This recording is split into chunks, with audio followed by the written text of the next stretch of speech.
हमारा जो टॉपिक है आज का माइक्रोस्पोरोजेनेसिस तुमने देखा है, इसमें माइक्रोस्पोर या पॉलन ग्रेन का फॉर्मेशन हुआ था पिछले टॉपिक। आज जो है हमको देखना है मेगास्पोरोजेनेसिस।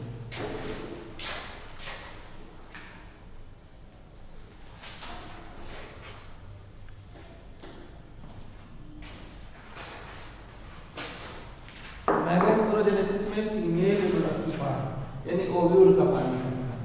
तो फर्स्ट हेडिंग हमारी है दैट इज द मेगास्पोरोजेनेसिस।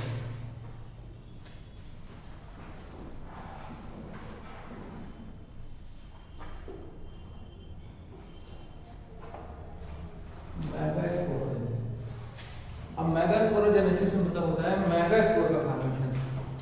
सबसे पहले क्या होता है? सबसे पहले जहां पर ओव्यूल बनना होता है, सपोज ये सेल और इसके सराउंडिंग में ढेर सारे सेल्स हो,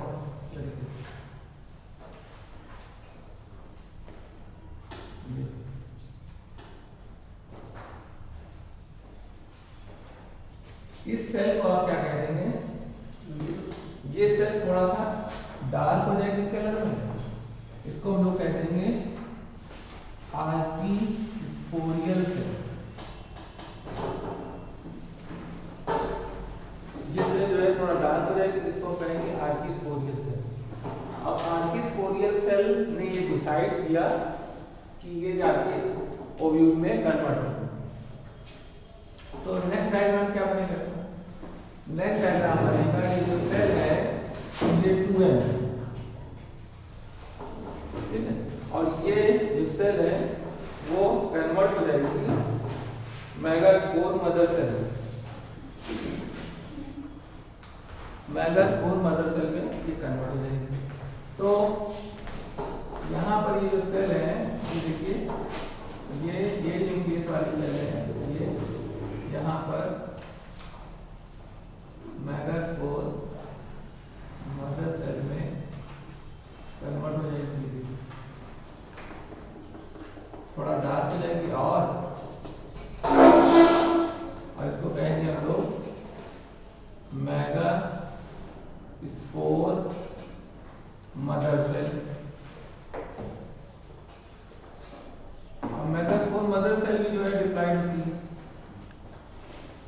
ये भी डिप्लाइड होती है। तो माइक्रोस्पोर मदर सेल और मेगास्पोर मदर सेल दोनों डिप्लाइड होती है। और माइक्रोस्पोर जो मदर सेल होती है वो पॉलन ग्रेन बनाती है, और ये मेगास्पोर मदर सेल है ये ओव्यूल बनाएगी यानी फीमेल रिप्रोडक्टिव पार्ट बनाएगी। तो अब ये मेगास्पोर मदर सेल फिर कन्वर्ट हो जाएगी, इसमें अब क्या होगा? रिडक्शन। इसमें अब होगा रिडक्शन डिवीजन, इसमें अब होगा रिडक्शन डिवीजन। रिडक्शन डिवीजन से आप देखिए एक सेल से 4 सेल बनती है हमारा रूल। तो ये जो सेल थी बीच वाली देखिए 1 2 3 4 सेल में कन्वर्ट होगी। तो अब बार बार ये लोग सराउंडिंग सेल आखिरी बार बना रहे हैं, अब सराउंडिंग सेल नहीं बना क्योंकि एक सेल ने अपना नेचर चेंज किया और एक सेल से अभी देखिएगा कितना कॉम्प्लेक्स स्ट्रक्चर बनके हम तैयार करेंगे। तो जो एक सेल है उसको हम लोगों ने इस तरीके से रिडक्शन डिवीजन हो गया इसमें, और ये सराउंडिंग के सेल्स हैं जो नहीं चेंज हुई थी वो ये हैं जिनको हम डायग्राम बना रहे हैं। और ये क्या है? ये 4 मेगास्पोर है, ये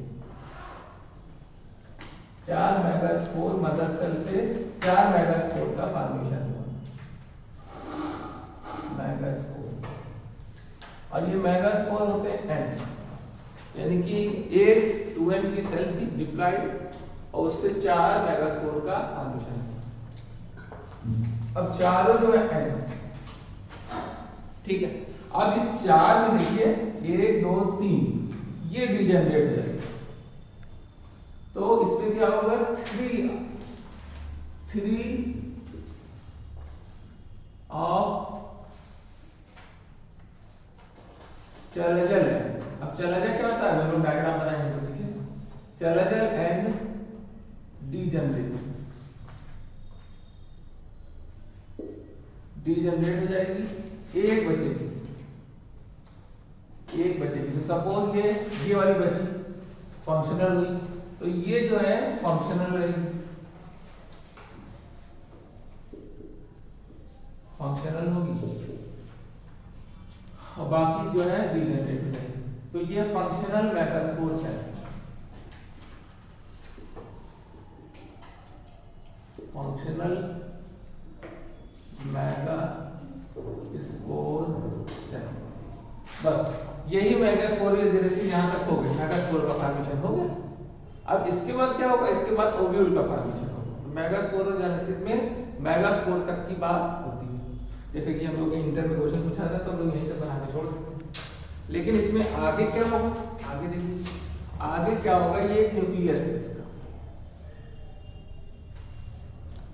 अब ये न्यूक्लियस जो है ये अप्लाइड है, क्योंकि ये चारों सेल अप्लाइड बन गई थी, तो ये वाली जो सेल थी ये फंक्शनल हो गई, ये वाली। बाकी तीन जो सेल हैं ये डिजेनरेट हो गई थी, बात नहीं हमारी। अब ये जो एक सेल है इसमें फर्स्ट एक डिवीजन और होगा, तो कहते हैं माइटोटिक।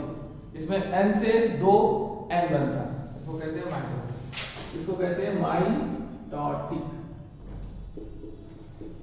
और ये जो है इससे क्या हुआ देखिए, दो न्यूक्लियस का फॉर्मेशन हुआ, माइटोटिक डिवीजन है और इससे दो न्यूक्लियस का फॉर्मेशन हुआ। अब दो न्यूक्लियस, अब देखिए ये फर्स्ट माइटोटिक है, आपसे क्वेश्चन पूछेगा कितने माइटोटिक डिवीजन के बाद पूरा कंप्लीट एम्ब्रियो सेट बना। तो ये पहला डिवीजन है, पहले डिवीजन के बाद ये होगा माइटोटिक सेकेंड, माइटोटिक सेकेंड। तो इसमें क्या बनेगा, इसमें देखिए 4, जाहिर सी बात है 1 से 2 बनेगा 4, क्योंकि माइटोटिक डिवीजन में 1 से 2 ही बनता है 4। अब देखिए आगे, अब इनसे जो है थर्ड माइटोटिक, तो ये माइटोटिक थर्ड, इससे जो है हर 4 से 2 बनेंगे तो 8 हो जाएंगे, हर 1 से 2 बनेंगे तो 8 हो जाएंगे, 1 2 3 और 1 4, 1 2 3 और 1 4, तो 3 3 क्या होंगे, ये तो किनारे किनारे हो जाएंगे, और ये दो न्यूक्लियस हैं बीच में आ जाएंगे, यानी 8 में 2 न्यूक्लियस बीच में आ जाएंगे और 3 किनारे किनारे हो जाएंगे।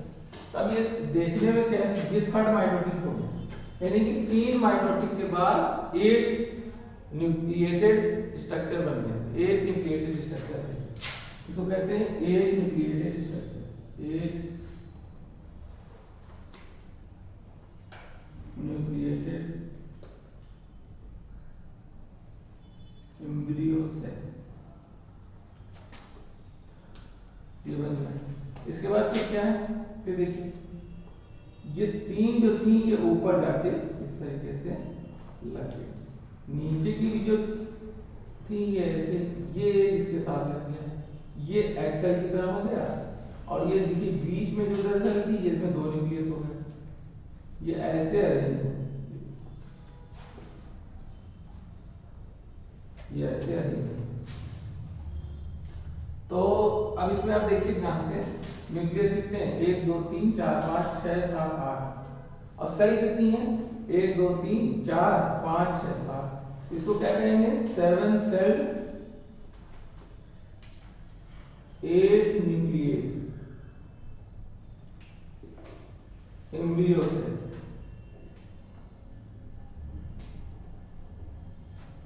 Seven cell 8 nucleate embryo cell इसको हम कहेंगे। अब 7 सेल 8 न्यूक्लिएट एम्ब्रियो सेल जो होगा वो ही जो हमारा हमको बनाना था, वो 7 सेल 8 न्यूक्लिएट एम्ब्रियो सेल ही बनाना था, जो हम लोगों ने बना लिया। अब इसमें क्या कुछ चीजें और हैं, इनकी लेबलिंग करनी है, तो अब इसकी लेबलिंग हम यहाँ पर कर देंगे। तो इसको अगर हम ऐसे बनाएं तो 3 जो है ऊपर की जो सेल्स होती हैं, और एक 3 जो है वो नीचे की सेल्स होती हैं। ऊपर की सेल्स को हम लोग कहते हैं एंटीपोडल, और नीचे की दो सेल्स को हम लोग कहते हैं सिनर्जिड। इसको क्या कहते हैं? इसको कहते हैं एग सेल।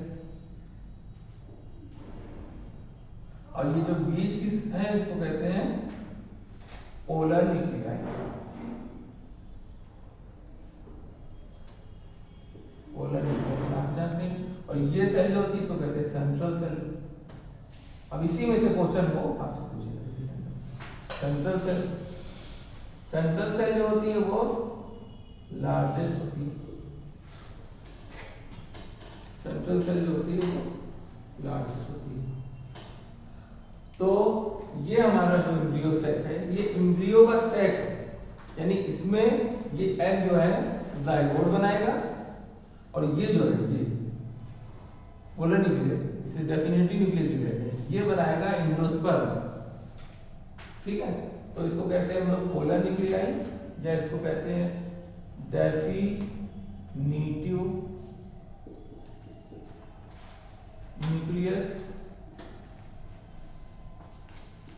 डेफिनिटिव न्यूक्लियस के नाम से भी इसको हम जानते हैं।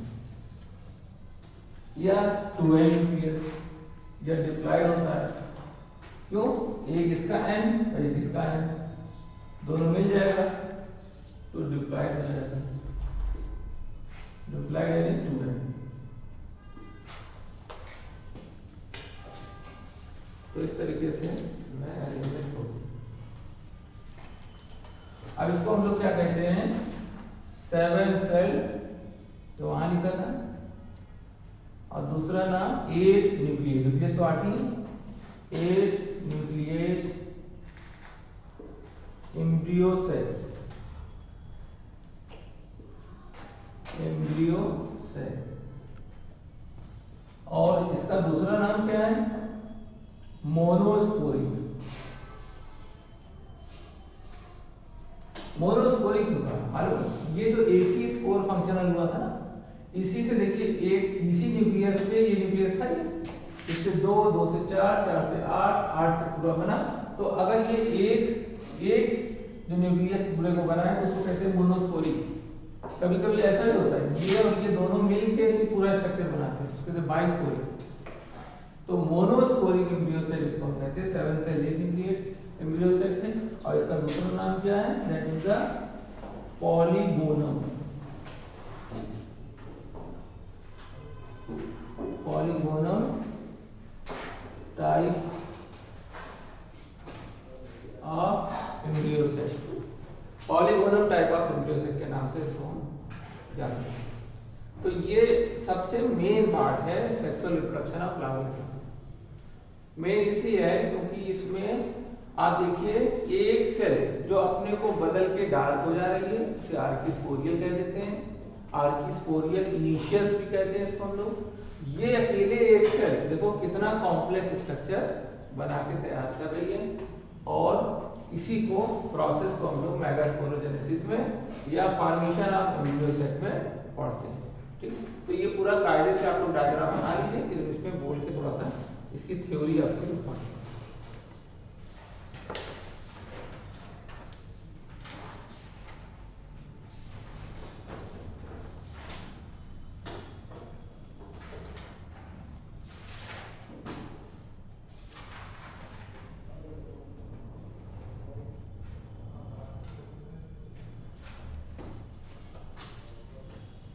अब देखिए थोड़े से पॉइंट और भी इसमें हम लिख दे रहे हैं। ये एग है, ये 2 सिनर्जिड है, तो इसको अकेले क्या कहते हैं? तो 1 एग प्लस 2 सिनर्जिड,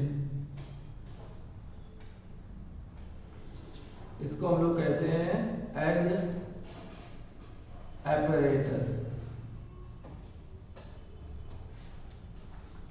इसको एग एपरेटस के नाम से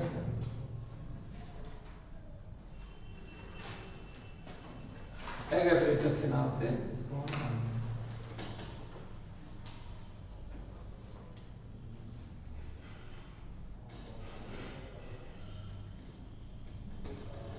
और जो ये एग एपरेटस होता है ये किस तरफ होता है? ये apparatus situated at micropylon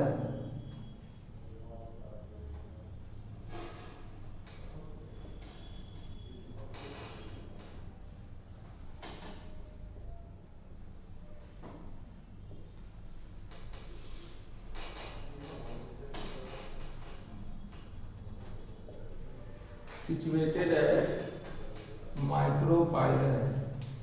micropylon पे ये situated है।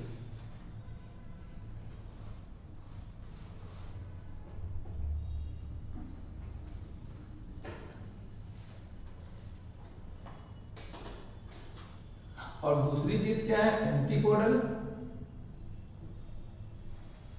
एंटीपोडल के बारे में लिख लीजिए।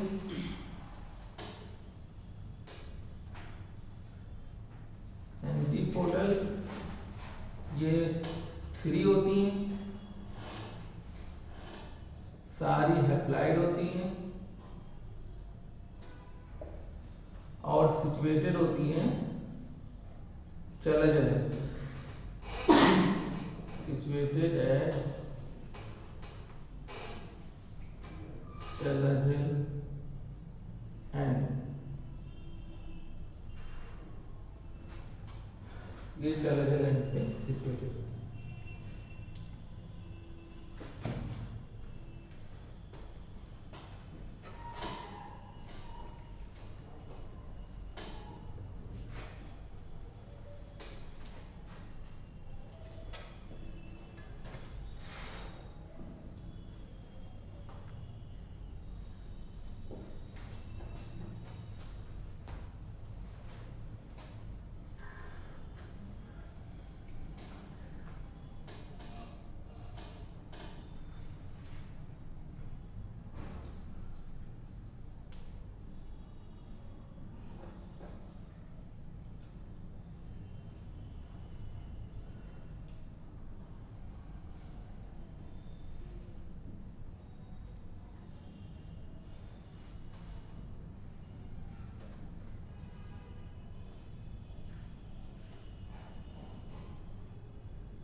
तो आपको पहला क्वेश्चन पूछेगा, how many mitotic division require to form 8 cell embryo set. तो कितने हैं? 3।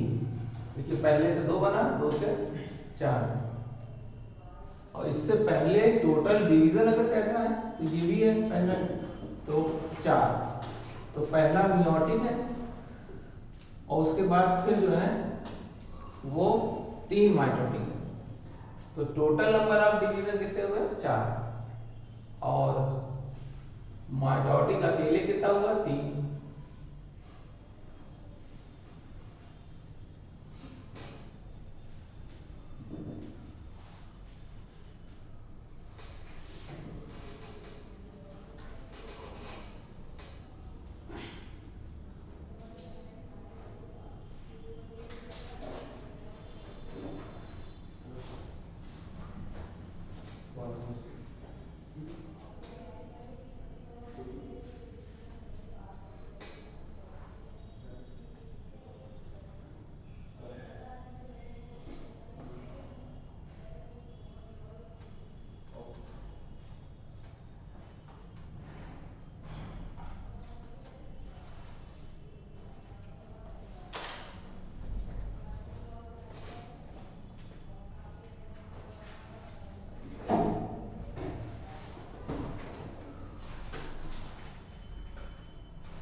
अब इसमें हम बोल दे रहे हैं अगर बन गया हो बना, इसको जरूर लीजिए। देखिए ये सब जो हमने लिखा है ऐसे आपकी बुक में कहीं नहीं लिखा मिले। इस तरीके से जो लिखा है मोनोस्पोरिक पॉलीगोनम, ये मोनोस्पोरिक पॉलीगोनम अलग जगह लिखा है, अलग चैप्टर में, मोनोस्पोरिक अलग चैप्टर में लिखा है। लार्जेस्ट बीच में कहीं टेक्स्ट में छोटा सा समझा दिया है, जहाँ में नहीं मेंशन है। चलो आपको दोबारा आप फिर से देखो। सबसे पहले कोई सेल है, कहाँ की सेल है? आर्चिगोनियम की सेल है, फीमेल रिप्रोडक्टिव पार्ट उसे कहते हैं, आर्चिगोनियम के अंदर की सेल है। तो आर्चिगोनियम किसको कहते हैं? देखो इस तरीके का ये कार्पल है, यहाँ की कोई सेल है, एक सेल हमारा ये सेल ने डिसाइड किया कि एम्ब्रियो सेल बनाए, बाकी सराउंडिंग सेल की ढेर सारी, ये सेल ने डिसाइड किया कि हम पूरा एम्ब्रियो सेल हम को जिम्मेदारी दी गई हम बने, तो ये एकदम से कन्वर्ट हो गया। अब क्यों जिम्मेदारी दी है, ये सब नेचुरल लिखी है। ये बड़ी सी हो गई, इसके अंदर डार्क हो गया कलर, इसका न्यूक्लियस एडवांस दिखने लगा, अलग दूसरी सेल से अलग दिखने लगी। भाई हमारी दुनिया में ही तो कुछ लोग होते हैं जो महात्मा और जो है बहुत अच्छे और बहुत इम्पोर्टेंट निकल आते हैं, हमारी दुनिया निकलते, तो ऐसे ही। उसके बाद फिर ये सेल जो है वो देखिए थोड़ा और डार्क हो गई, तो अब इसने कहा कि हम डिप्लॉइड सब डिप्लॉइड मतलब 2 नंबर ऑफ क्रोमोसोम है, सभी है, लेकिन ये इसने डिसाइड किया कि हम रिडक्शन डिवीजन करेंगे। तो अब ये इसीलिए बनी ही थी कि इसको कुछ और आगे जिंदगी में करना था, रिडक्शन डिवीजन करा, इसने 4 सेल बने, 1 2 3 4 सेल का फॉर्मेशन। अब चारों सेल में जो क्रोमोसोम नंबर है वो सब में n, लेकिन नीचे वाली में कहा कि हम बचेंगे, बाकी तुमको तीनों को मरना होगा, यानी डीजनरेट हो जाएंगे तीनों।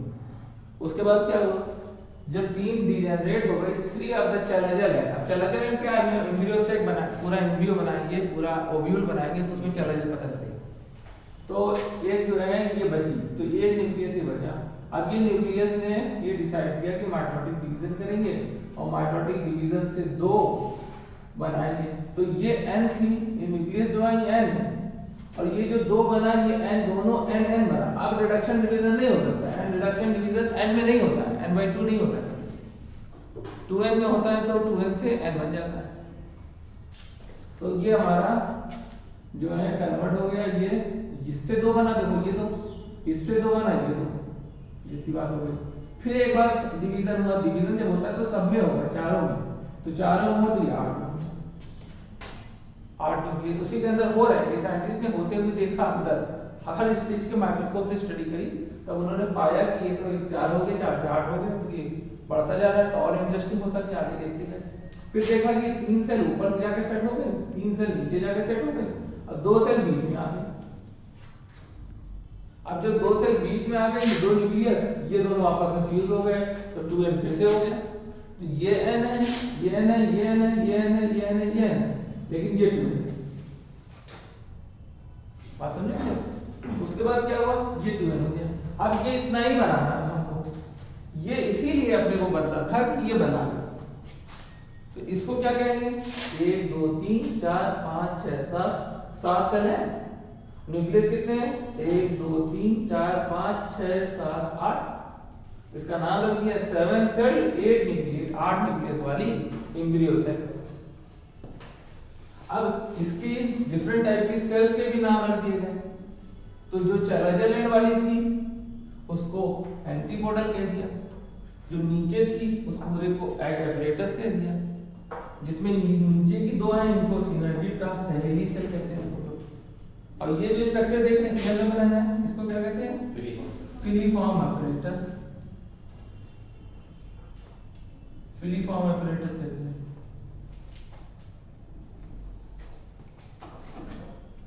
फिलीफॉर्म एपरेटस, अब फिलीफॉर्म जो एपरेटस है वो सिनर्जिड हो गया, उसका एक्सेल हो गया, पोलर न्यूक्लियाई हो गया, और इस तरीके से। और ये जो बीच की सेल है ये लार्जेस्ट सेल है, सेंट्रल सेल कहते हैं। पर ये स्ट्रक्चर की लेबलिंग पूरी हमको इसमें ध्यान रखना है। और इधर क्या है, एंटीपोडल जो होते हैं कितने हैं, 3 क्वेश्चन पूछेगा ना, how many antipodal are present in embryo cell, तो आप कहेंगे 3, और तीनों अप्लाइड। आपसे पूछेगा एग एपरेटस में कितनी सेल होती है, तो आप कहेंगे 2 सिनर्जिड होती है, 1 एग होती है। तो टोटल कितनी सेल हुई? 3 इसमें भी हो गई। तो इसको कहेंगे एग अपरेटस। अब इसका नाम एग है। अब मेल गैमीट आएगा भी, हम आएगा लाएंगे और उससे फ्यूज करा के दिखाएंगे आपको। तो ये प्रोसेस हो जाएगा पूरा फर्टिलाइजेशन। अभी तो ये पहले से बना हुआ है। अब जब मेल गैमीट आएगा, पॉलन ट्यूब बनाएगा, अंदर जाएगा, वो सब अभी बचा हुआ है, वो फर्टिलाइजेशन में आएगा। ठीक है, अब इसको लिखिए।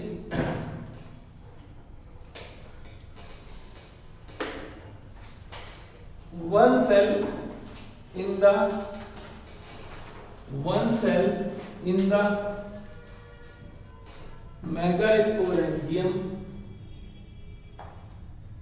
megasporangium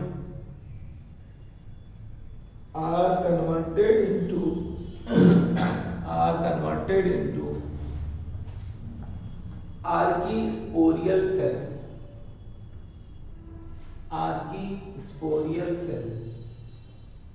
which is diploid.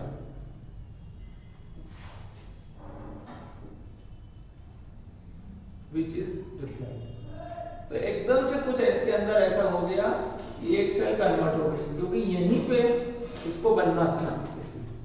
उसके बाद फिर लिखिए दिस सेल यानी archesporial, this cell converted into megaspore mother cell. This cell converted into megaspore mother cell.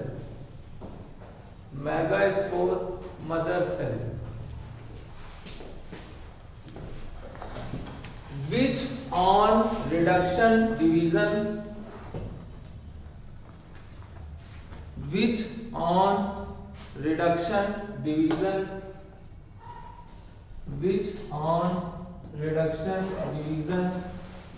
form 4 haploid which on reduction division formed 4 haploid megaspore. 4 haploid megaspore. फिर लिखिए next line से। अब 4 haploid megaspore यहाँ बन गए। जो चीज हमने आपको बताई है उसको उसी को बोल के लिखा देते हैं, ताकि आज नहीं कल बोलो तो ये पढ़ के याद आ जाए कि हाँ ऐसे पढ़ना। उसके बाद फिर लिखिए इसमें आगे 3 of the cells degenerates. 3 of the cell degenerates situated at Chalajal end.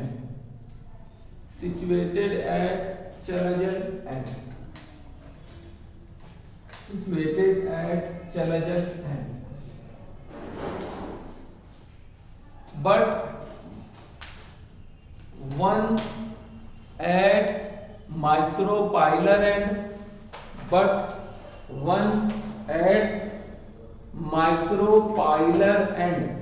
Micropylar end लिखा हुआ है यहाँ पे।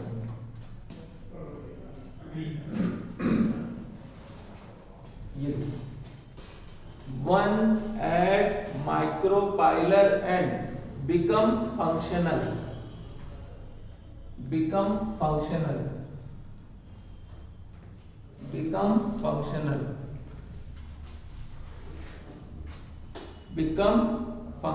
उसके बाद फिर लिखिए नेक्स्ट लाइन से this functional megaspore cell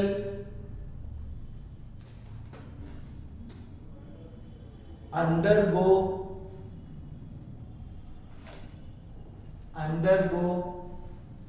mitotic division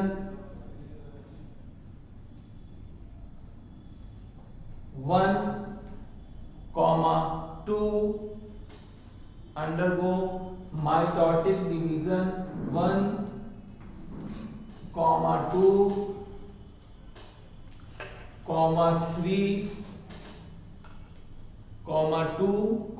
3, and finally formed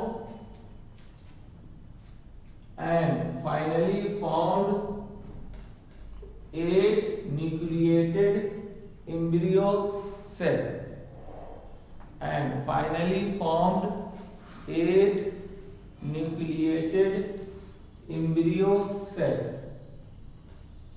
1 2 3 1, 2, 3, मतलब एक हुआ फिर दो हुआ फिर तीन हुआ, फाइनली फॉर्म पहले एक फिर दो फिर तीन, मतलब एक के बाद एक हुआ। तो 1, 2, 3 finally form 8 nucleated embryo cell, 8 nucleated embryo cell, full stop. फिर लिखिए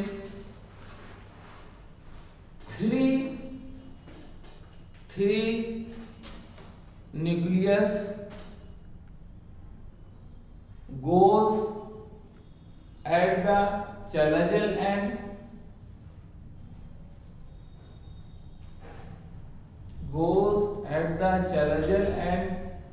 formed 3 antipodal cell, goes on the chelazal end, formed 3 antipodal cell, antipodal cell। Next line से लिखिए 3 cell goes on the micropylar end, 3 cells goes on the micropylar end, form egg apparatus, form egg apparatus, form egg apparatus, egg apparatus। फिर next line से लिखिए in egg apparatus, two synergid, in egg apparatus two synergid and one egg cell is present, one egg cell is present, egg cell is present। उसके बाद फिर लिखिए इसमें remaining 2 nucleus present at the center of the embryo sac, present at the center of the embryo sac, form polar nuclei, form polar nuclei, and cell is called central cell, and cell is called central cell, which is largest cell, which is largest cell, which is largest cell। फिर इसमें लिखिए this structure are 7-celled and 8 nucleate embryo set। This structure is 7-celled 8 nucleate embryo set, which is also called as monosporic or polygonum type, which is also called as monosporic और polygonum type, polygonum type, gonum type. Which is a, आगे और बढ़ा लीजिए, which is a commonest endo, which is a commonest embryo sac, which is a commonest embryo sac in angiosperm, which is a commonest embryo sac in angiosperm। सबसे अधिक लगभग 81% जो है वो एम्ब्रियो सेक यही बनता है पूरे एंजियोस्पर्म में। बाकी बाइस्पोरिक भी बनता है, ट्राइस्पोरिक भी बनता है। ये अगर दोनों सेल हो तो बाइस्पोरिक हो जाएगा, 3 हो तो ट्राइस्पोरिक हो जाएगा, कभी कभी 4 भी हो जाते हैं तो टेट्रास्पोरिक एम्ब्रियो सेक। वो सब हम लोगों को नहीं पढ़ना। तो इस तरीके से हमारी जो पूरी बात इसमें फिनिश हो गई है। अब हम लोग बनाने जा रहे हैं स्ट्रक्चर ऑफ ओव्यूल। वो जो यहाँ बना था उसका स्ट्रक्चर बनाने जा रहे हैं और उसमें इसको बीच में रखेंगे और फिर देखेंगे कि कौन सी चीज चला जाए, कौन सी चीज माइक्रोफाइल। इसको हम जो है बनाने जा रहे हैं।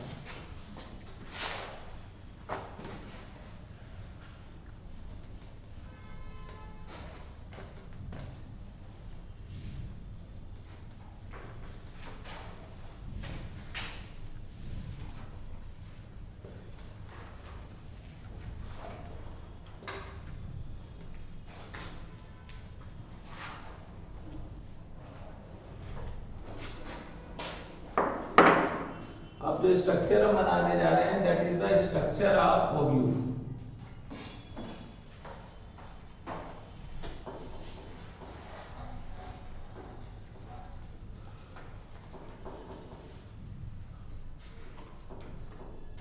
अच्छा, बुक में जो बनाया है उसी तरीके से बुक में थोड़ा इस तरीके से स्ट्रक्चर को उन्होंने बनाया।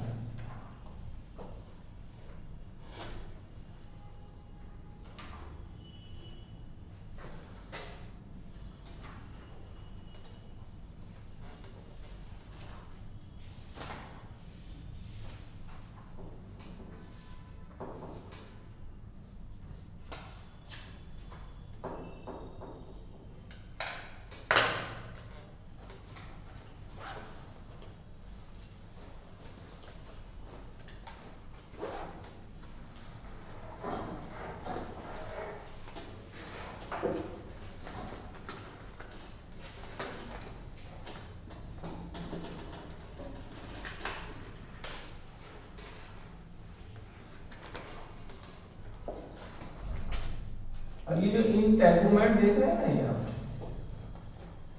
यही इंटेगुमेंट आगे चलकर फ्रूट वॉल बनाएंगे। फ्रूट वॉल जैसे मैंगो की फ्रूट वॉल, ऊपर का छिलका, बीच का गूदा और गुठली के ऊपर भी एक छिलका, गुठली जो एक लेदरी होती है।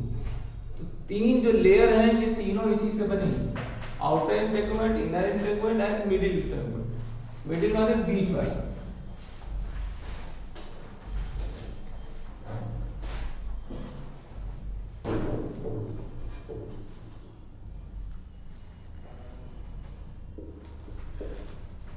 Middle integument. ये जो पार्ट है इसको हम लोग कहते हैं, कुछ लोग कैलाजा भी कहते हैं, कुछ लोग चलाजा भी कहते हैं, चलाजल एंड। देखिए, और ये पार्ट जो है ये ऐसे घूम के ऐसे आता है, ये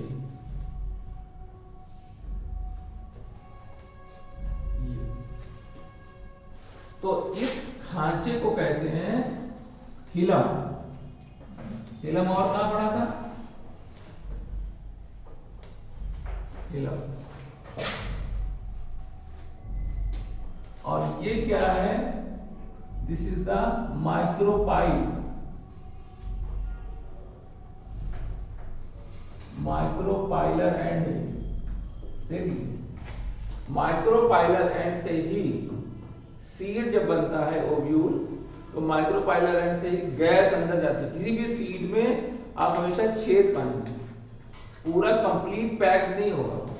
वो जो छेद होगा उससे पानी अंदर जाएगा, ऑक्सीजन अंदर जाएगी, कार्बन डाइऑक्साइड अंदर बाहर निकलेगी, वो एक्सचेंज के लिए होता है। ऐसा छेद पॉलन ग्रेन में भी था, याद करिए अगर आप, तो उसको कहते थे हम लोग जर्म पोर। और वैसे ही छेद इसमें है, तो बिना पोर्स के गैसेस एक्सचेंज नहीं हो सकता। अब यहां पे देखिए, यहां पर जो है माइक्रोपाइलर एंड पे जो सेल्स होती हैं, दैट इज द, ये 3 सेल्स में बनाई, इसमें ये एग है और ये सिनर्जिड है। इधर क्या होती हैं, इधर भी 3 सेल होती हैं, और सेंट्रल में 2 सेल होती हैं। यही तो बनाया ना, थोड़ा बड़ा करके हम इसमें यहाँ पे बनाते हैं। तो इसको हम लोग कहते हैं एंटीपोडल। वहां बनाया था, क्या सामने बनाया, एंटीपोडल इसको कहते हैं हम लोग। ये देखिए, इसमें ये स्ट्रक्चर है, इसको फिलीफॉर्म अपरेटस कहते हैं, और इसको कहते हैं सिनर्जिड। ऑलरेडी डिस्कस थे सिनर्जिड। और इसको कहते हैं एग, और इसको कहते हैं फिलीफॉर्म अपरेटस।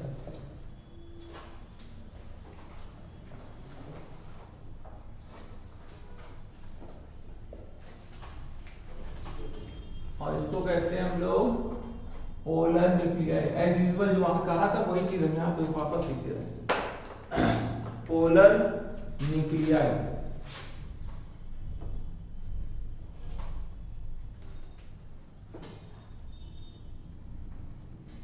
पोलर न्यूक्लियाई ये क्या है, ये फनिकिल, ये स्टार्क है जिससे ओव्यूल जुड़ा है। और आप अगर इसको इसके अंदर देखना चाहते हैं, पिस्टिल के अंदर कैसा दिखेगा, तो पिस्टिल के अंदर ये ऐसा दिखता है, देखा ये ऐसा दिखता है। और इसको ये देखिए, ये 3 सेल हैं, यही एगैब्रेटस है। और ये देखिए 3 ऊपर है, ये और बीच की 2 हैं, अब बेस से जुड़ा है ये फनिकिल है, ये हिलम है, और ये एंटीपोडल है,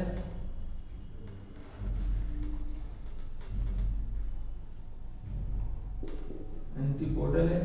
ये क्या है, ये चला जाए, ये क्या है, ये एग है, ठीक है। तो ये इतनी बात हमारी हो गई।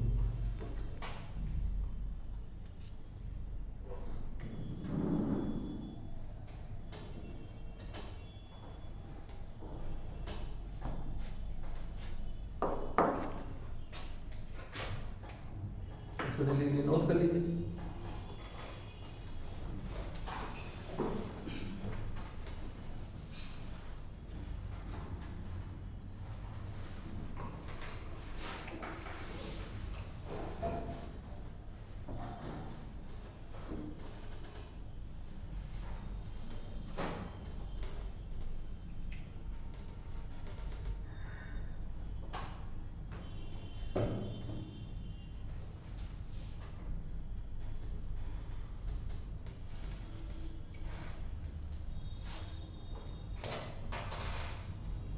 इसी चीज को हमने ऐसे बनाया, इसको ऐसा बुक में बनाया चुकी, तो इसलिए हमने इसको ऐसा बनाया।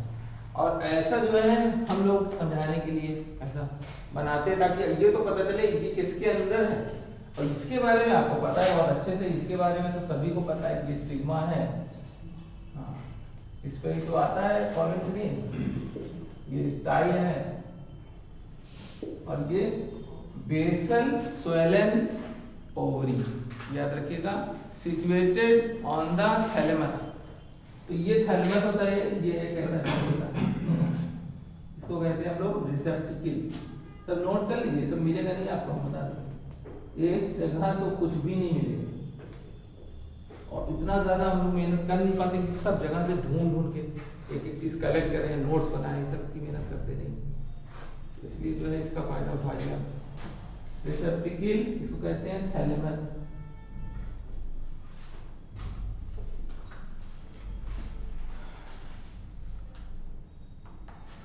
सोलर पार्ट जो है इसको कहते हैं ओवरी। इसका मतलब ये समझ में आया कि ओवरी के अंदर ओव्यूल है, ये तो समझ में आया। और ये स्ट्रक्चर ऑफ ओव्यूल है। तो ओवरी के अंदर क्या है, ओवरी वॉल है और ओव्यूल है। तो यहां पे हम लिख देते हैं ये है पूरी ओवरी। पूरी ओवरी के अंदर ये ओव्यूल है। अगर मान लो एक ओव्यूल है तो उस ओवरी में एक सीड बनेगा, कई ओव्यूल है तो कई सीड बनेगा। यानी ओव्यूल से सीड बनता है, ओवरी से फ्रूट बनता है। जो सीड हम लोग थूक देते हैं वो ये सीड जो है ये होता है ओव्यूल, इसको थूक देते हैं। खाते क्या है, ये ओवरी वॉल, यही कन्वर्ट हो जाती है फ्रूट वॉल। जो गूदा हम लोग खाते आम का, वो आम का जो गूदा है वो फ्रूट वॉल है। छिलका जो फेंकते हैं वो फ्रूट वॉल है। उसकी 3 वॉल है, तीनों वॉल में हम लोग बीच वाली वॉल खाते हैं। बात समझोगे? तो ओव्यूल जो होता है, ओव्यूल कन्वर्टेड इनटू सीड, और ovary converted into fruit. Ovary जो है वो फ्रूट में कन्वर्ट हो जाता है।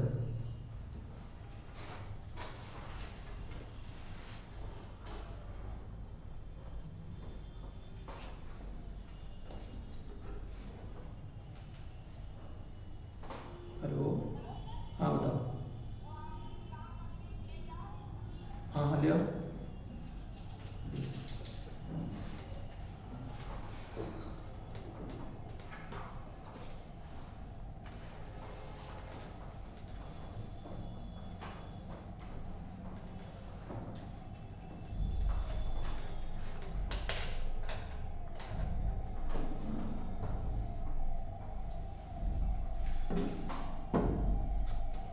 ओवरी कन्वर्टेड टू फ्रूट, और ओवरी वॉल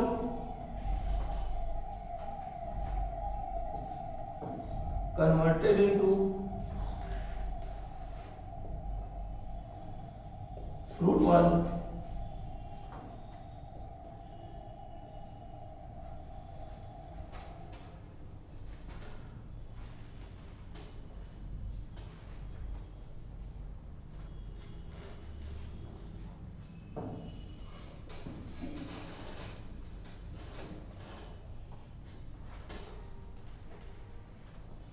अब जैसे मैंगो की जो गुठली होती है, गुठली का ऊपरी लेदरी पार्ट हटाओ तो देखो उसके अंदर एक मुलायम सा सीड मिलता है और उसके अंदर 2 फ्लैग होते हैं।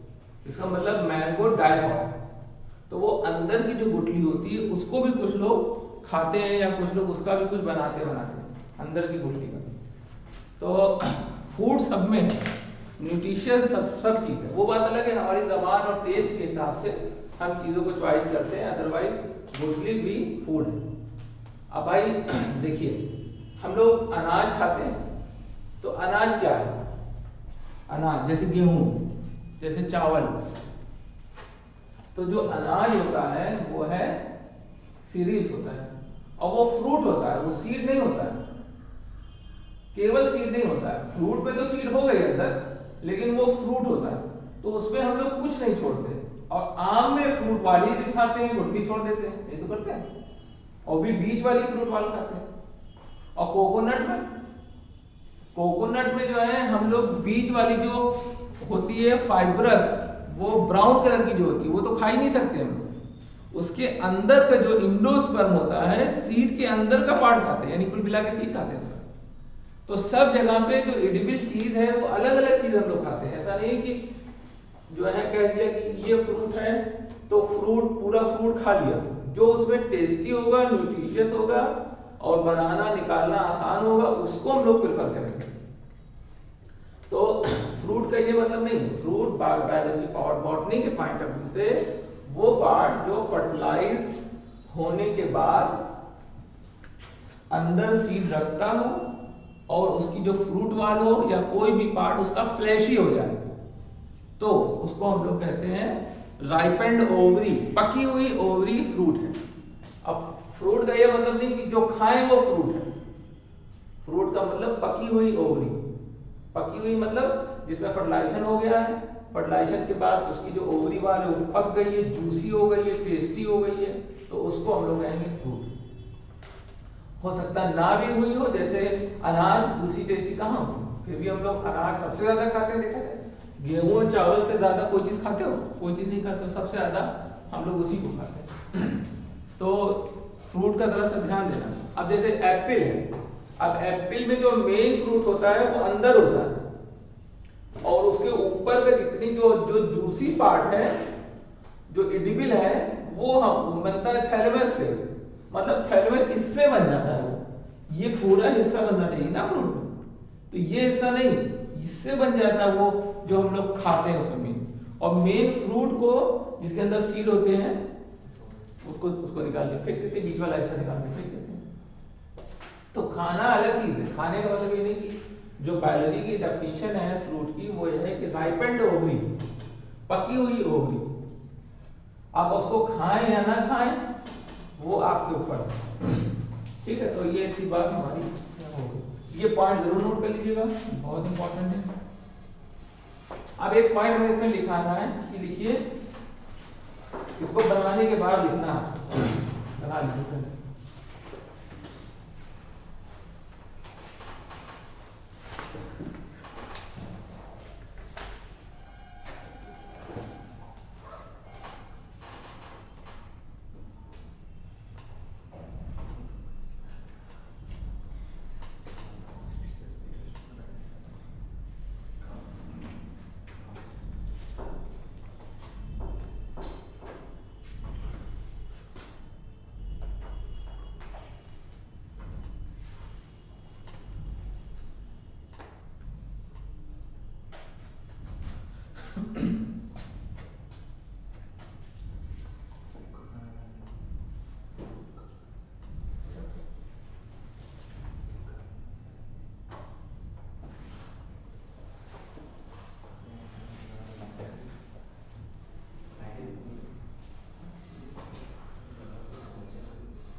देखिए,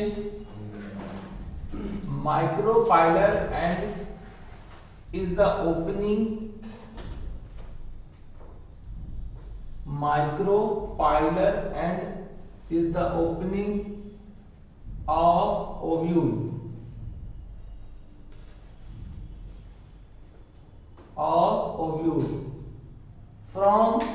of ovule, from which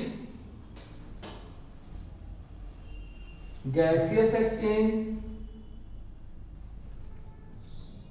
comma water and pollen tube get entered, and pollen tube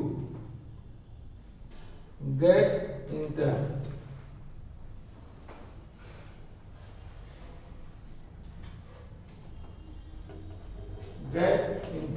यहां से घुसती है गैस, पॉलन ट्यूब और प्लस वाटर। ये ओव्यूल का छेद है इससे, और यही सीड का भी, ओव्यूल ही तो सीड बनेगा, यही सीड का भी। सीड कब कहेंगे इसको? जब ये फर्टिलाइज हो जाएगा एग, और फर्टिलाइज करने हम जा रहे हैं, तब इसी को ओव्यूल को सीड कहेंगे। तो सीड और ओव्यूल में यही फर्क होता है कि बिना फर्टिलाइजेशन के ओव्यूल और फर्टिलाइजेशन के बाद सीड। एक पॉइंट और लिखिए, when egg is fertilized with when egg is fertilized with male gamete converted into zygote and embryo, zygote and embryo, फिर फुल स्टॉप कर लीजिए, नीचे लिखिए ovule with embryo, ovule with embryo called seed। फिर लिखिए seed in ovary called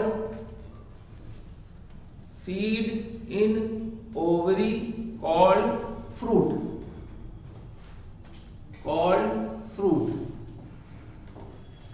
तो ovary के अंदर अगर सीड है तो उसको कहेंगे हम लोग फ्रूट के नाम से उसको हम जानेंगे। तो ये बात इतनी होगी, बाकी चैलेंज लाइन देख लिया, सब देख लिया। अब हम लोग जा रहे हैं इसी को फिर बनाएंगे, और पॉलन ट्यूब बना के पॉलन ट्यूब को नीचे ला के इससे एग से फ्यूज कराएंगे मेल गैमीट। ठीक, ये बात हमको पता है कि हम लोग जब वहां से पॉलन ग्रेन लाए थे तो 2 सेल स्टेज में था। ऐसा 60% एंजियोस्पर्म में था कि जब वो वहां से एंथर से ट्रांसफर होके आया, अब कैसे ट्रांसफर होके आया ये पॉलिनेशन है, ये अलग टॉपिक है। ट्रांसफर होके आया, थैलेमस पे बैठा, तब वो 2 सेल स्टेज का था। बैठने के बाद उसने अपने को 3 सेल स्टेज में कन्वर्ट कर दिया। ऐसा कब हुआ? 60% में ऐसा हुआ। 40% में क्या हुआ? पहले से 3 सेल था और वो 3 सेल अपने जहां से आया वहीं से 3 सेल स्टेज में आया, और वहां जब आया तो पॉलिन जो थैलेमस पे बैठा तो वहां उसको 3 सेल से बढ़ाने की जरूरत नहीं। ठीक है, तो ये पॉइंट हमारा ऑलरेडी हम लोग लिख चुके हैं। अब हम लोग चलते हैं, नेक्स्ट हेडिंग हमारी है दैट इज द फर्टिलाइजेशन। इसको हटा दे, हो गया ये, किसी का बचा हो तो बता दो, उधर कर देंगे।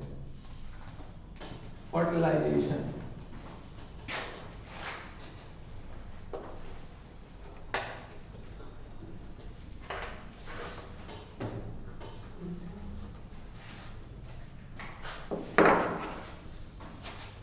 अब फर्टिलाइजेशन में हमको क्या करना है? वही स्ट्रक्चर फिर से बनाना।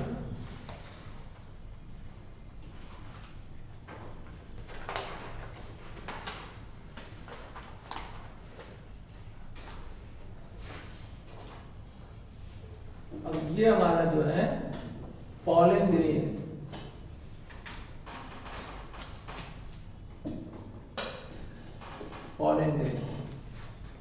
और ये हम लोग बड़ा सा एम्ब्रियो सेट बनाएंगे ताकि हमें समझ में आए कि किससे फ्यूज हो रहा है।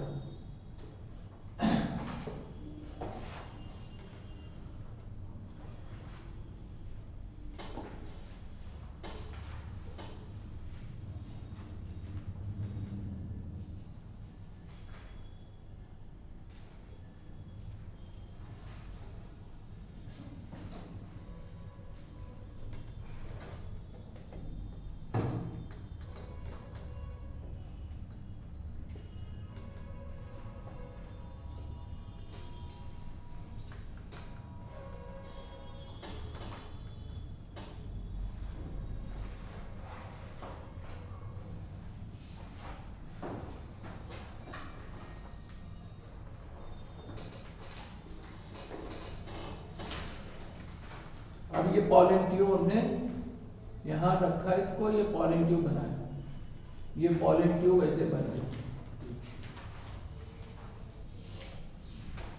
ये देखिए, अब इसमें दो मेल गैमीट हैं, ये और ये।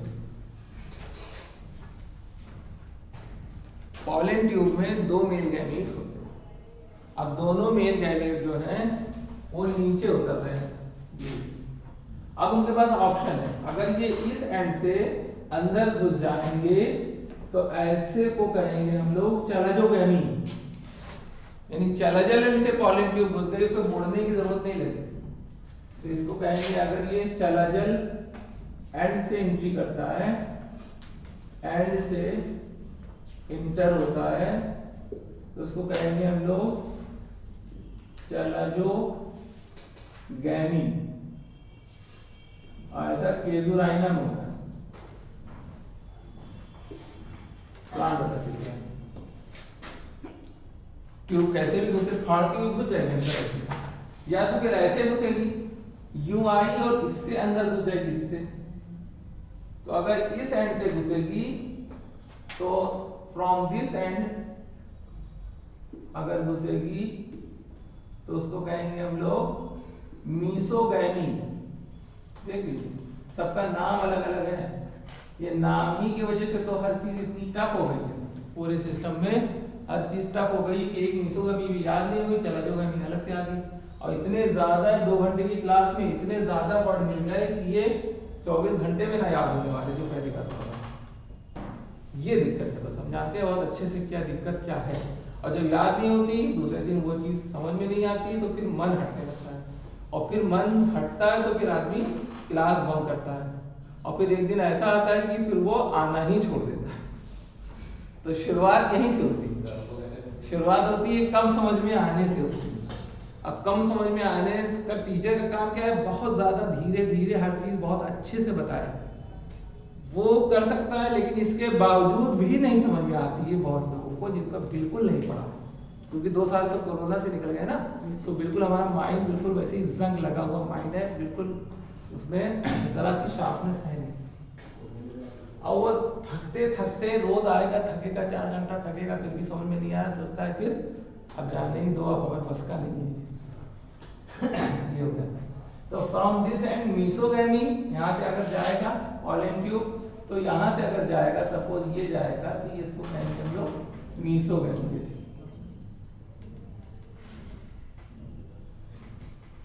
मीसोगैमी।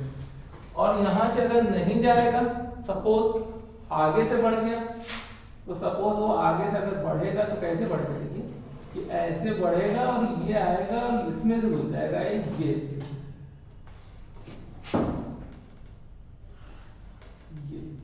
और ये देखिए मेल गैमीट इसने यहाँ पर 2 छोड़े, ये मेल गैमीट यहाँ पे आ रहे थे ना, इसने यहाँ से घुस के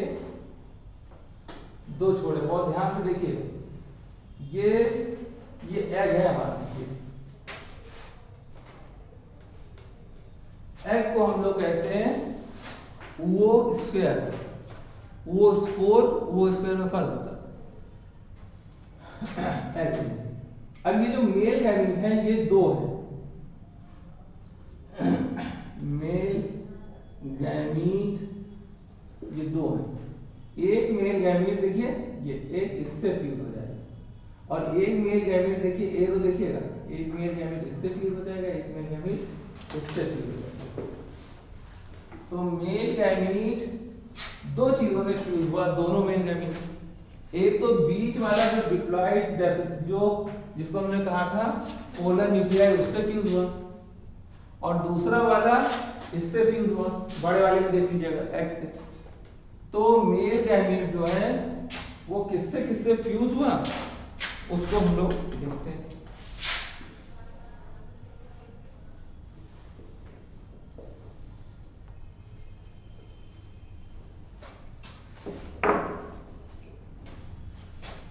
तो मेल गैमीट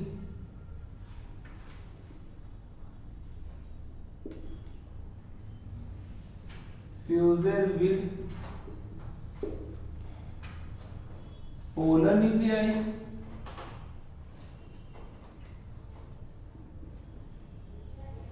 एंड एग दोनों से फ्यूज। देखिए अब इस तरीके का स्ट्रक्चर अगर फ्यूज होने वाला किसी ने नहीं बनाया तो फिर वो स्ट्रक्चर बनाने में भी दिक्कत आती है ना, इतना कॉम्प्लेक्स स्ट्रक्चर बनता नहीं, चलता नहीं था, ये भी एक रीजन रहता है। अब इसको हम दो कैटेगरी में बांटेंगे, दो कैटेगरी में इसको हम बांटेंगे। एक को कहते हैं हम लोग, दोनों को मिला के कहते हैं हम लोग डबल फर्टिलाइजेशन।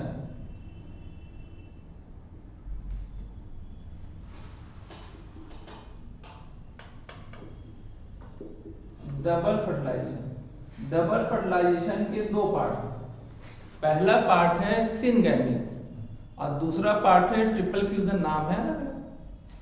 तो डबल फर्टिलाइजेशन मतलब मेल गैमीट गया, इससे फ्यूज किया, इससे फ्यूज किया, ये दो बार हुआ, तो इसको कह दिया एज ए होल, दोनों को फ्यूज करने को एज ए होल कह दिया डबल फर्टिलाइजेशन। हो गई बात। अब डबल फर्टिलाइजेशन में अगर वो फ्यूज होता है एग से तो उसको कहेंगे सिनगैमी। तो यहाँ पे जो उसकी पहली कैटेगरी है उसको कहते हैं हम लोग सिनगैमी।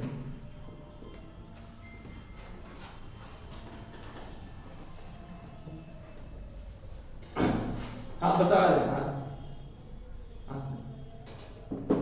इसको कहते हैं सिनगैमी। तो सिनगैमी में मतलब होता है मेल गैमीट फीमेल गैमीट से फ्यूज हो। तो मेल गैमीट तो आया था और फीमेल गैमीट एग से फ्यूज हुआ। तो मेल गैमीट इसमें लिख देते हैं, male gamete fused with egg, form zygote, zygote बना देता है भाई। Egg male gamete female gamete के बाद जाइगोट ही बनता है सारी दुनिया में, चाहे प्लांट हो चाहे एनिमल।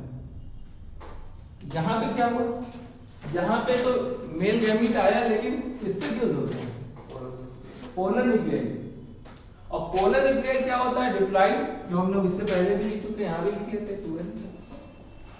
ठीक है, तो मेल गैमीट अगर फ्यूज होगा इसको कहेंगे ट्रिपल फ्यूजन।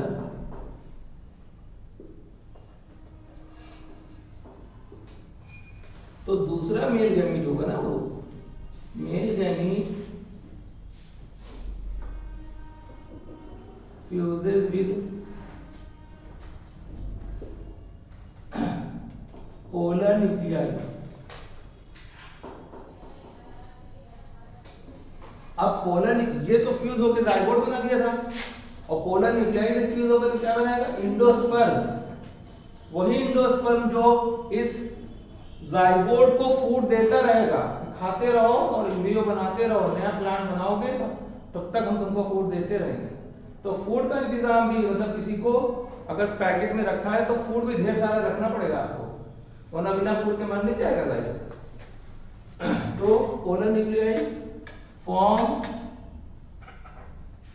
इंडोस्पर्म। अब ये इंडोस्पर्म अगर आप देखिए ध्यान से तो ये ट्रिप्लाइड हो गया, 3n हो गया।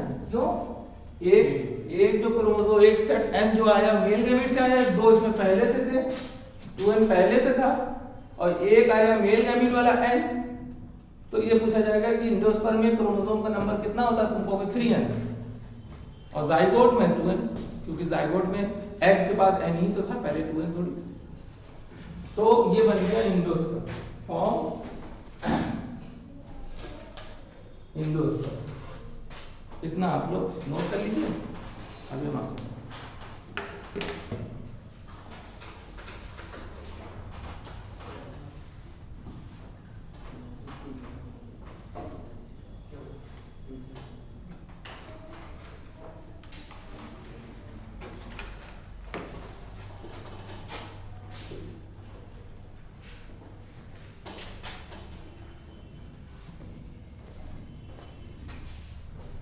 आगे से डायग्राम बना बना नोट करिए, बायोलॉजी में ऐसे ही पढ़ाया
तो अगल बगल बैठ रहा हूँ ना,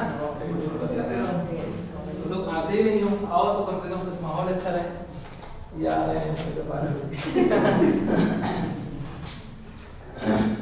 अब जब जानते हो इसके बिना कुछ नहीं हो सकता, क्या करोगे बताओ। लड़कियों को तो ये है चलो शादी हो जाएगी, बीएससी कर लिया शादी हो जाएगी, तुम लोग क्या तुम लोग से तो कोई शादी नहीं करती। बीएससी है करता क्या है, जेब में कितना है, बात है कि नहीं। तुम लोगों को तो बहुत ज्यादा मेहनत करनी और पूरा घर अपने बल पे चलाना है, ठीक है। अब हम लोग चलते हैं नेक्स्ट, हमारा जो टॉपिक है दैट इज द पॉलिनेशन।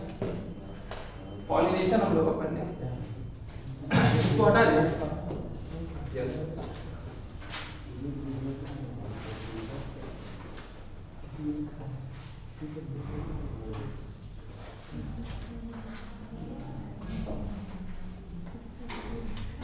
अब पॉलिनेशन की डेफिनेशन क्या है सबसे पहले वो हमें देखना है। पॉलिनेशन का मतलब होता है transfer of pollen grain, pollen grain का ट्रांसफर एंथर टू स्टिग्मा। सीधी सी डेफिनेशन, एंथर का मतलब होता है मेल रिप्रोडक्टिव पार्ट, जिसका स्ट्रक्चर हम लोग ऑलरेडी बना के आए थे, अगर आपको याद हो इस तरीके का स्ट्रक्चर याद है, और इसको काटा था और इस तरीके से ऐसे बनाया हम लोगों ने, हाँ पॉलन से बनाया। तो एंथर से ट्रांसफर हो स्टिग्मा पर। अब अगर ट्रांसफर हो रहा है तो कैसे हो रहा है, वर्ड के थ्रू हो रहा है कि बैट के थ्रू हो रहा है कि एयर के थ्रू हो रहा है, तो इस पे डिपेंड करता है बहुत चीजें। और प्लस ट्रांसफर नहीं हो रहा है, मान लीजिए जिस फ्लावर में है उसी में, उसको कहेंगे ऑटोगैमी। तो उसी सब कैटेगरी हम लोग देखने जा रहे हैं। तो सबसे पहले हम लोग जो डेफिनेशन हमारी है पॉलिनेशन की, उसको लिखने जा रहे हैं।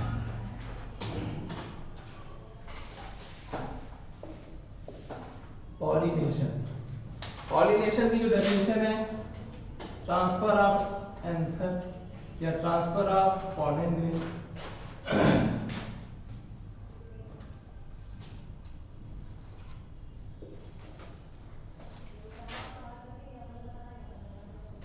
From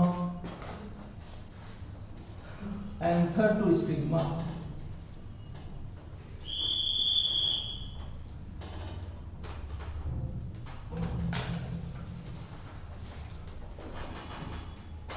is called pollination। सीधी सी डेफिनेशन है, इसमें आप लोगों को ज्यादातर लोग को पता भी होगा पहले। अब पॉलिनेशन में क्या है, ऑटोगैमी, एक होती है ऑटोगैमी, एक होती है हेटेरोगैमी, एक होती है जीटेनोगैमी। तो तीन गैमी है। तो पहली गैमी जो हम लोग को पढ़नी है दैट इज ऑटोगैमी। ऑटोगैमी को हम लोग कहते हैं सेल्फ फर्टिलाइजेशन, सेल्फ फर्टिलाइजेशन के नाम से इसको हम जानते हैं। सेल्फ फर्टिलाइजेशन का मतलब होता है एक ही फ्लावर हो, उसमें एंथर से पॉलन ग्रेन उसी के स्टिग्मा पे चला जाए। फ्लावर सेम होना चाहिए, फ्लावर सेम होगा तो ही ऑटो होगा, और फ्लावर अगर डिफरेंट हो जाएगा, प्लांट सेम होगा तो जीटेनो हो जाएगा, और प्लांट अगर अलग हो जाए तो फिर क्रॉस फर्टिलाइजेशन कहलाएगा, यानी तब उसको कहेंगे हम लोग हेटेरोगैमी या एलोगैमी या जीनोगैमी। तो ऑटोगैमी को कहते हैं सेल्फ फर्टिलाइजेशन। तो transfer of pollen grain anther to stigma सब में, बस within a same flower. तो pollination pollination within a flower, flower के अंदर, फ्लावर यानी कि सेम फ्लावर ना, और क्लियर हो जाएगा, सेम फ्लावर, इसको कहेंगे हम लोग कॉल्ड ऑटोगैमी।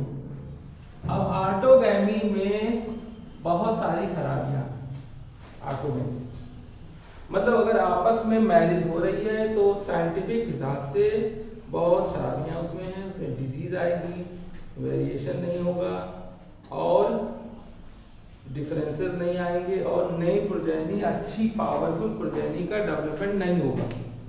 ये कॉन्सेप्ट है हमारी बायोलॉजी में। तो इससे क्या होगा, ड्रॉबैक इसके बहुत ज्यादा है, फायदे भी हैं। फायदे ये है कि एक जगह से पॉलन ग्रेन को दूसरी जगह ट्रांसफर करने में एजेंट चाहिए होते, वेक्टर चाहिए होते।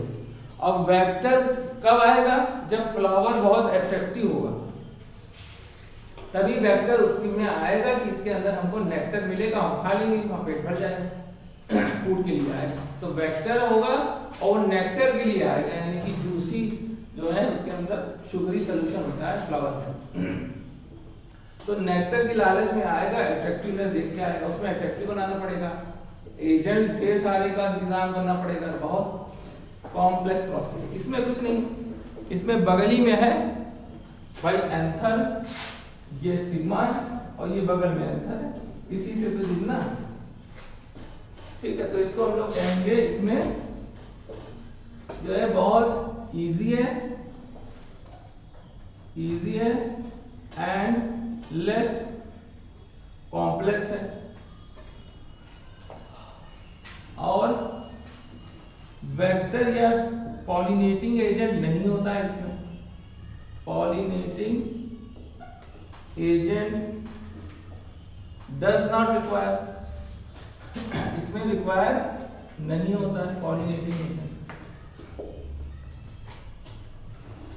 ठीक है। पॉलिनेटिंग एजेंट इसमें चाहिए नहीं होता। फ्लावर का अट्रैक्टिव होना जरूरी नहीं है भाई, आपस में शादी हो रही है अगर, तो उसमें धूमधाम करना नहीं, सब एक दूसरे को जानते हैं, एक ही घर की बात है, शादी ऐसे हो ही जाती है, तो कोई धूमधाम ढोल नगाड़ा या दिखावा तो जरूरत नहीं हुआ। तो यही है, तो फ्लावर बहुत सिंपल हो तो भी चल जाएगा। तो अट्रैक्टिवनेस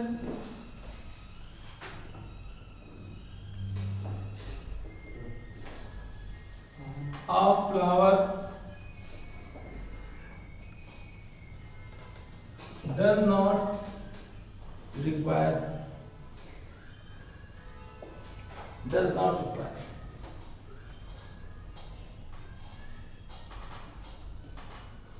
तो ज्यादा जरूरत नहीं, attractiveness of the flower does not require।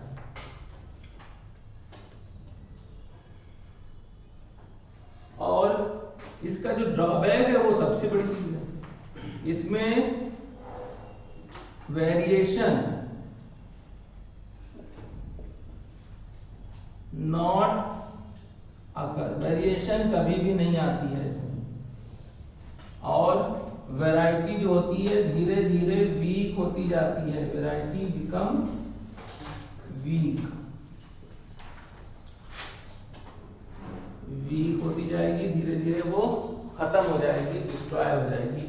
तो क्रॉस पॉलिनेशन में वेरिएशन आता है, इसमें वेरिएशन या डिफरेंट टाइप के कैरेक्टर्स की इनकमिंग नहीं होती इसके ध्यान में, तो वैरायटी बिकम वीक। वेरिएशन जो सबसे बड़ा ड्रॉबैक है वो ये, न्यू वैरायटी भी नहीं आती है, new species formation does not occur.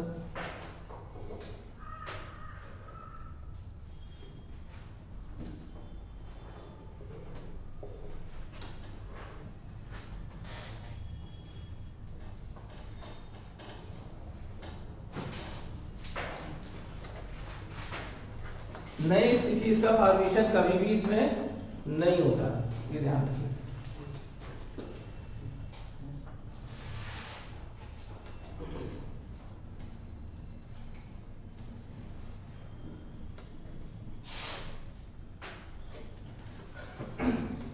Autogamy के बारे में हमने थोड़ा जाना। अब इसके बाद हमारे जो नेक्स्ट टॉपिक है दैट इज द जीटोनोगैमी। जीटोनोगैमी के नाम से जाना।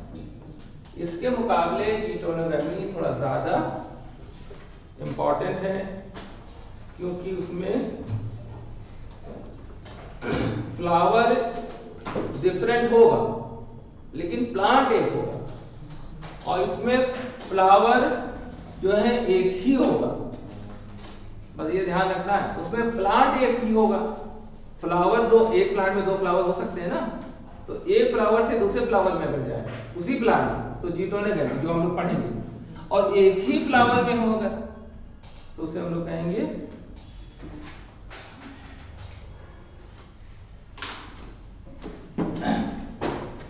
ये नोट कर लीजिए, फिर हम लोग आगे चलते हैं। That is the जीटोनोगैमी।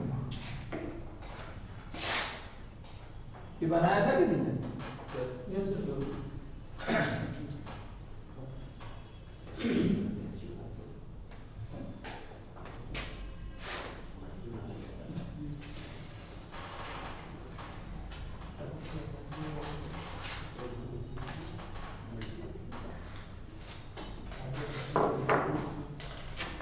दूसरा है हमारा B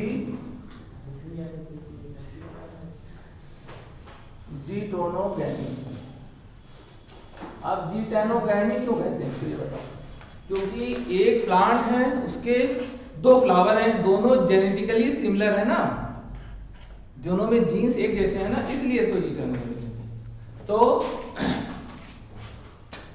to flower of same plant,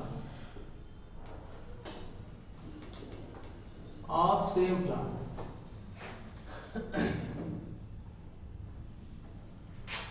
or have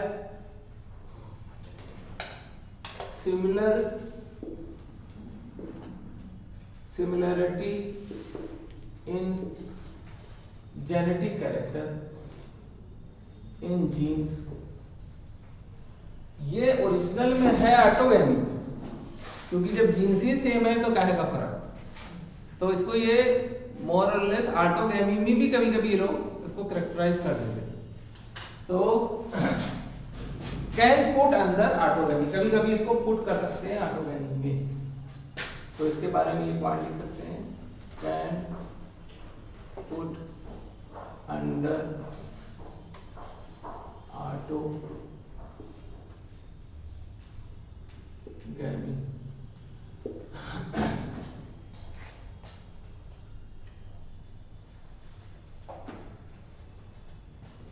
और अभी तक ये दोनों ही हम लोग को सेल्फ पॉलिनेशन मिले, यानी ऑटोगैमी भी तो सेल्फ पॉलिनेशन है, ये भी एक तरीके का सेल्फ ही पॉलिनेशन है जो जेनेटिकली सिमिलर है। सेल्फ पॉलिनेशन मतलब एक ही फ्लावर हो, उसी का एंथर हो और उसी का स्टिग्मा हो, उसको कहते हैं सेल्फ पॉलिनेशन। जैसा कि दिखाया हमने, ये एंथर है, इससे पॉलिनेशन निकला, अपने बगल वाले अपने ही खुद के फ्लावर के स्टिग्मा पे गिरा, तो इसको कहते हैं सेल्फ पॉलिनेशन। इसके बाद जो तीसरा है दैट इज जीनोगैमी। ये इंपॉर्टेंट बहुत है क्योंकि ओरिजिनल में यही है ऐसा जो क्रॉस पॉलिनेशन है, जीनोगैमी। इसमें दो डिफरेंट प्लांट हो लेकिन एक चीज फिर भी सेम होगी, स्पीसीज सेम होगी। कभी डिफरेंट स्पीसीज में फर्टिलाइजेशन होता ही नहीं है, उससे हाइब्रिड बनती है, वो फर्टिलाइजेशन नहीं कहलाता है, वो एक एनामोलस कैरेक्टर है जो वीक होता है, जिससे प्लांट को नुकसान होता है। तो हमेशा आम का प्लांट है तो आम का प्लांट दूसरे आम के प्लांट में ही फर्टिलाइज करेगा, आम का प्लांट अमरूद के प्लांट में फर्टिलाइज करेगा तो क्रॉस फर्टिलाइजेशन नहीं होगा। तो प्लांट अगर डिफरेंट हो जाए और स्पीसीज सेम हो तब उसको कहेंगे हम लोग जीनोगैमी। तो टू फ्लावर, अभी तक तो समझ में आया, फ्लावर का मतलब पॉलन ग्रेन का transfer. Two flower of different plant, अब डिफरेंट प्लांट तो डिफरेंट फ्लावर भी तो हुआ। Two flower of different plant of same species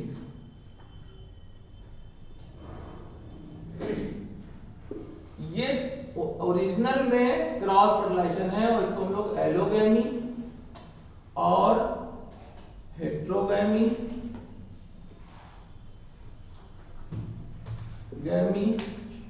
और क्रॉस फर्टिलाइजेशन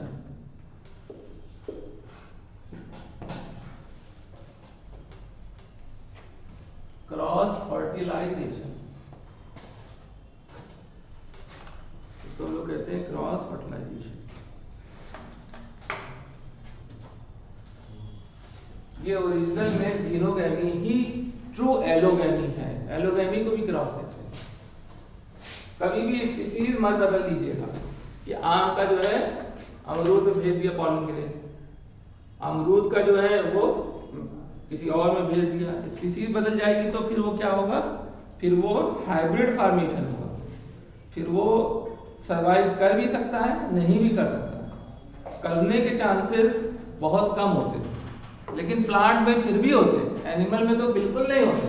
जैसे अगर टाइगर और लायन की मैरिज कर दी जाए तो टाइगर और लायन की मीटिंग के बाद जो बच्चा बनेगा वो क्या कहलाएगा, टाइगर मेल हो और लायन फीमेल हो तो उसे कहेंगे टिग्लियन। कैसा टिग्लियन, मेल वाले का टाइगर का टी टाइगर है,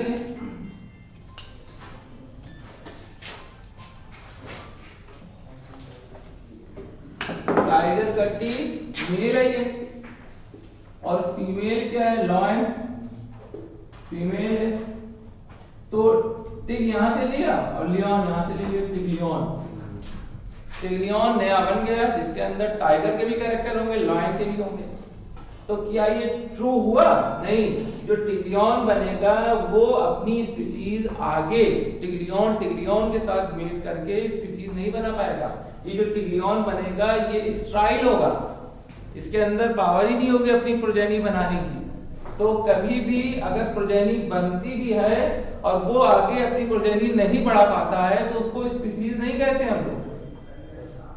और जितने भी एनिमल हैं किसी में ऐसा नहीं मिला कि क्रॉस करा के हमने एक स्टेप तक तो टिग्लियन बना लिया, लेकिन इसके बाद हम नहीं आगे प्रोसेस कर पाए, टिग्लियन से टिग्लियन वो नहीं बना पाए। हाँ, प्लांट में हो जाता है, प्लांट में तमाम ऐसे एग्जाम्पल हैं जो फिर दोबारा मीटिंग करने की जरूरत नहीं आती। जैसे एक एग्जाम्पल और लीजिए, मेल हॉर्स है, उसकी मैरिज करा दी गई मेल हॉर्स की फीमेल डंकी से, डंकी नहीं तो गधा, ये इतना कॉमन वर्ड है, घर में हम लोग अक्सर ही कहे जाते हैं डंकी। तो बनेगा इससे क्या? नहीं, इससे खच्चर नहीं बनेगा, इससे बनेगा हनी। हनी नाम की एक वैरायटी होती है, हनी बनेगा, समझा नहीं?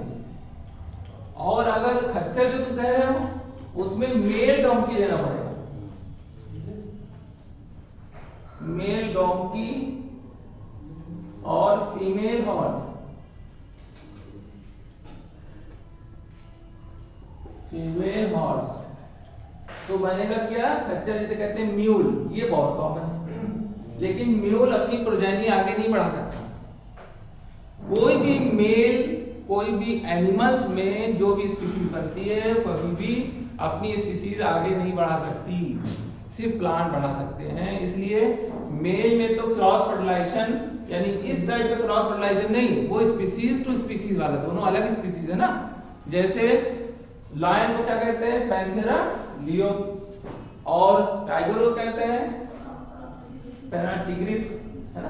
दोनों को आपस में फ्यूज जब कराएंगे तो वो दोनों स्पीशीज अलग अलग है, उनका जीनस एक है। तो ये आपको अच्छे से ध्यान रखना है कि म्यूल अपनी प्रोजेनी आगे नहीं बढ़ा सकता। तो हमारे यहाँ प्लांट में भी ज्यादातर कुछ ही केस ऐसे हैं, जैसे एक एग्जांपल ट्राइफिकेल है।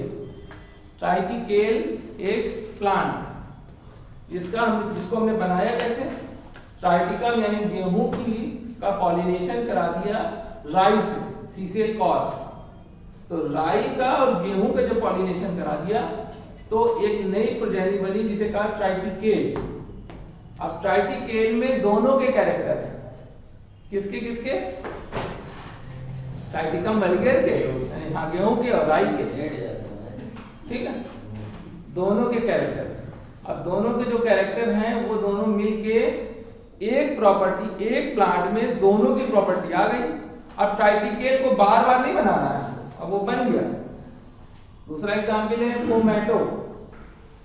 पोमैटो में पोटैटो और टोमेटो को फ्यूज करके बनाया गया पोमैटो।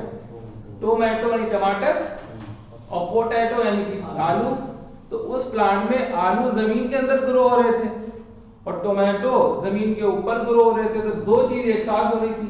वो चीज सक्सेस नहीं हो पाई, वो मतलब किसी जेनेटिक वजह से वो सक्सेस नहीं है, हमारे दिन यूज नहीं होती है, लेकिन कुल मिला के बना था। तो ऐसे एक और एग्जाम्पल है रेफेनो ब्रासिका। तो रेफिनस यानी कि मूली, ब्रासिका आपको पता है, ब्रासिका कैम्पेस्ट्रिस किसको कहते हैं, मस्टर्ड को कहते हैं। तो दोनों को फ्यूज कराया तो बना रेफिनो ब्रासिका, वो सक्सेस हो गई, रेफिनो ब्रासिका सक्सेस है। तो कौन सी वैरायटी सक्सेस है कौन सी नहीं है, ये प्लांट में तो पढ़ने वाला है, एनिमल में तो कुछ नहीं, एनिमल में कोई सक्सेस नहीं है। हाँ नाम बताऊंगा चाहिए आपको। अगर मेल टाइगर है तो टिग्रियन, और मेल अगर लॉयन है अगर तो लाइगर। तो ना लाइगर और ना टिजियन भी कहीं पे लिखा रहता है, टिजियन। तो ये कोई भी फर्टाइल नहीं है। और स्पीसीज की डेफिनेशन ही यही है कि दो इंडिविजुअल्स को जब आपने फ्यूज करा और वो दोनों ने आपस में फर्टिलाइज किया, नई स्पीसीज बनाई, तो बनी हुई स्पीसीज भी फर्टाइल होनी चाहिए, वो स्टाइल ना हो जाए।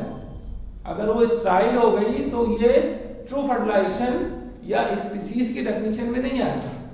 हमेशा इन ब्रीडिंग एक दूसरे के साथ ब्रीडिंग हो और give rise to fertile one individual, यह भी एक डेफिनेशन है स्पीसीज की। दूसरी डेफिनेशन क्या है, morphologically similar in appearance put in the same species, तो दूसरी डेफिनेशन हो गई।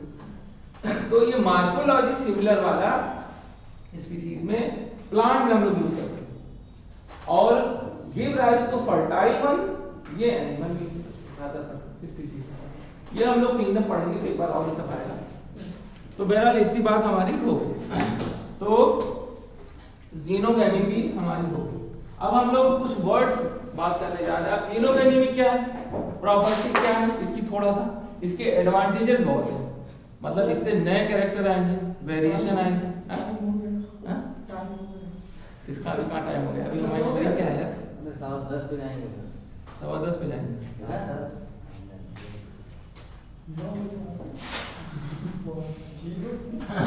चलो अब हम लोग चलते हैं, दो एक चीज पढ़ने जा रहे हैं हम लोग, that is the types of flower. तो दो तरीके के फ्लावर होते हैं। सर आ जाए, एक होता है कैस्मोगैमस, एक होता है क्लिस्टोगैमस, दो वर्ड और आ गए। अब देख रहे हो एक के बाद कहते नहीं कि मारो किसी को तो 10-12 गोली एक साथ मारो, मरी जाए फिर उठ ही ना पाए, फिर वो आए दोबारा। मतलब एक के बाद एक खतरनाक वर्ड। अभी एंटीपोडल और सिनर्जिक और फिलिफॉर्म ऑपरेटर समझ में नहीं आया, अब ब्लर है। और आ गया सामने क्या, क्लिस्टोगैमस। Cleistogamous flower. अब क्लिस्टोगैमस फ्लावर वो फ्लावर होते हैं जो फ्लावर कभी भी ओपन ना हो, हमेशा क्लोज हो। अंदर जो है स्टिग्मा हो और यहीं बगल में एंथर हो, अंदर ही स्टिग्मा हो अंदर ही एंथर हो, और ये बंद रहे। मतलब कोई बाहर का एजेंट आ ही नहीं सकता, ट्रांसफर क्रॉस तो कभी हो ही नहीं सकता, नेवर क्रॉस पॉलिनेशन। तो does not open at all, तो हमेशा सेल्फ इज श्योर है, और नेवर क्रॉस पॉलिनेशन। तो क्लिस्टोगैमस में कभी भी फ्लावर ओपन नहीं है, ठीक है। तो फ्लावर डज नॉट ओपन, कभी भी ओपन नहीं होता, does not open, self pollination is sure, self pollination is sure,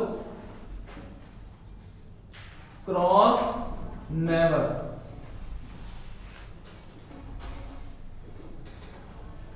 cross never अगर, क्रॉस पॉलिनेशन कभी नहीं हो सकता, हो गई बात। तो ये है क्लिस्टोगैमस। अब इसके बाद एक और इसी से मिलता जुलता नाम है, दैट इज द कैस्मोगैमस। ये नॉर्मल फ्लावर है कि ओपन होगा और पॉलन ग्रेन एक जगह से दूसरी जगह जाएगा, ये normal.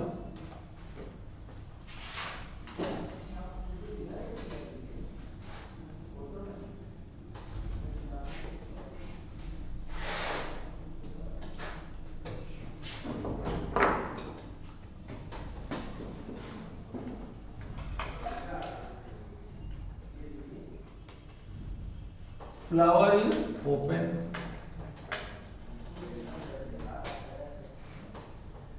pollination occur,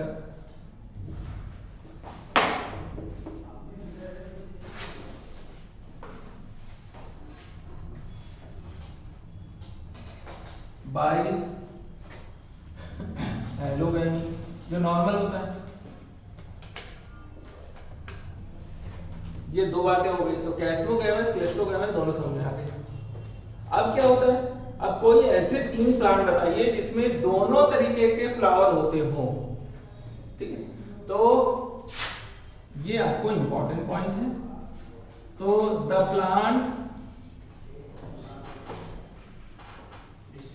plant which have both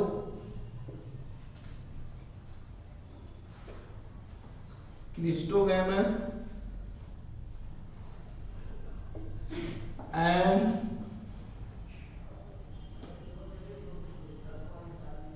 कैस्मोगैमस flower, cleistogamous and chasmogamous flower, दोनों तरीके के फ्लावर अगर होंगे तो उसको हम कहेंगे, उनको एग्जाम्पल क्या है, ये याद कर लीजिएगा, बहुत इंपॉर्टेंट है, ऑक्जेलिस, वियोला,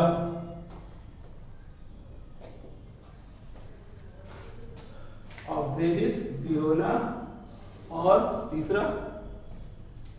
तीसरा है कॉमेलाइना,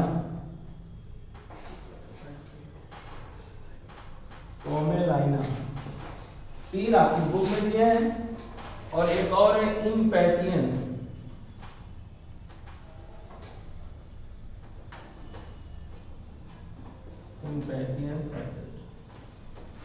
तो दोनों तरीके के फ्लावर अगर हों कि कुछ खुले और कुछ ना खुले, तो ऐसा किसमें देखा गया है, ऑक्जेलिस, वियोला, कॉमेलाइना एंड इम्पैटियंस में ऐसा देखा गया।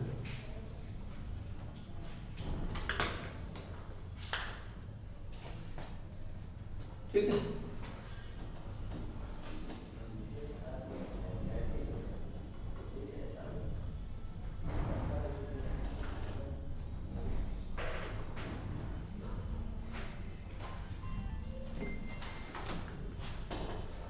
हाँ बताओ, हेलो, हाँ बताओ, अच्छा ठीक,